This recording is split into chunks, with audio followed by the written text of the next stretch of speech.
The title of this course is Tazkiyah. Tazkiyah literally means to cleanse and to purify. However, the cleansing or purification that occurs in Tazkiyah is different from that which occurs through other terms also used in the Arabic language. Tanzif also means to clean. Tathir also means to clean, to purify. Tasfiyah also means to cleanse, to purify. There are numerous terms that are used in the general context of cleaning and purification. Tazkiyah stands out from all of these words in a few different aspects. The first is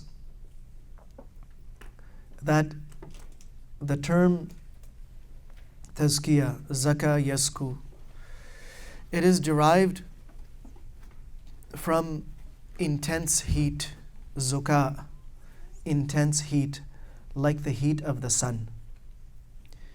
And the primary difference between Tazkiyah and all the other words that I mentioned is that Tazkiyah involves heating something to a very high intensity for the purpose of purification. Just like we do with metals, especially precious metals, we need to heat them to a very high degree in order to isolate and separate the other metals, the unwanted elements of those metals, from the primary metal that we're after. So when gold ore, for example, is being processed, it's heated and it's melted. And it's not just enough to bring it to a melting temperature, but beyond the melting temperature, it is heated. And it is heated to very high degrees. When it reaches a certain degree, then certain impurities or unwanted elements start separating from it. If that is the case, then Tazkiyah, the word Tazkiyah, is conveying to us the news that if you want to acquire this, you are going to have to go through some form of discomfort. And you will have to step out of your element. Just like gold needs to step out of its element, literally speaking, from the realm of solids into the realm of liquids, and there, completely out of its element, out of its shape and form, the purification takes place. Similarly, because we are talking about human beings, human habits, human thoughts, and human behaviors, tendencies, inclinations, attitudes, and beliefs, the word is telling us that it's not always easy to change. Now, to some people that might sound a little bit discouraging. Maybe I'm not ready for it. Maybe it's going to be too difficult. But the fact is that this concept is not there to discourage us. Rather, it is there to prepare us. That this is not something that will happen coincidentally. It is not something that will happen on its own. It will not occur with a half-hearted approach. It will not happen with a lethargic approach. It's something that a person needs to become proactive about. A person will need to take it seriously and prepare themselves for the effort. For any great task that is achieved in this world, a certain degree, for example, in education, that is difficult, no one downplays it and says, it's a piece of cake. It's a cinch to become a doctor.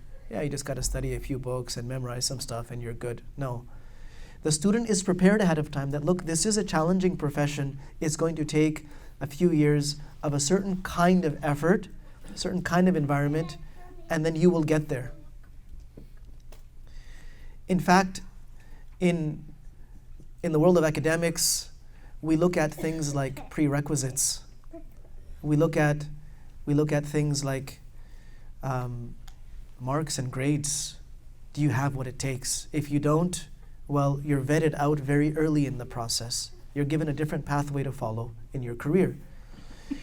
The beauty of Islam and the beauty of these concepts that we talk about is that they are for anyone and everyone. There is no prerequisite.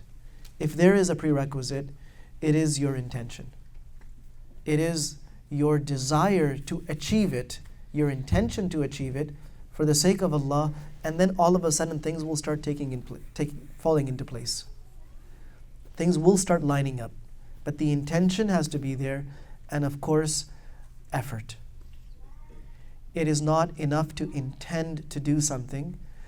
If a person is making the effort that is possible and feasible for them, Allah subhanahu wa ta'ala takes care of the rest. So that is the literal meaning of Tazkiyah. When we apply it to the human being, when we apply it to ourselves, what does it refer to? What is it that we're purifying? So, just like Islam has a very clear system. Some tissue, please. Just like Islam has a very clear and well-defined system of outer purification, what we call the system of tahara, it also has a very clear and well-defined system of inner purification. We talk about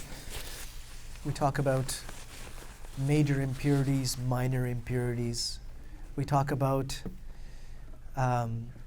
ritual impurity and physical impurity. There's a very clear and codified system of tahara for the body in Islam. And that is always connected with this concept that the outwardly cleanliness leads to inwardly cleanliness.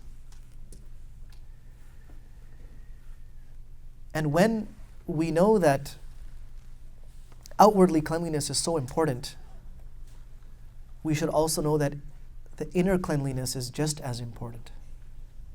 And in some cases, outwardly cleanliness does not take the place of inner cleanliness.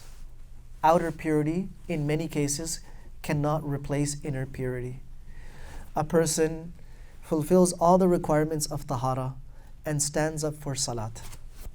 So their body is clean, their clothing is clean and pure, the place where they're praying is clean and pure, but the intention is to pray for someone else.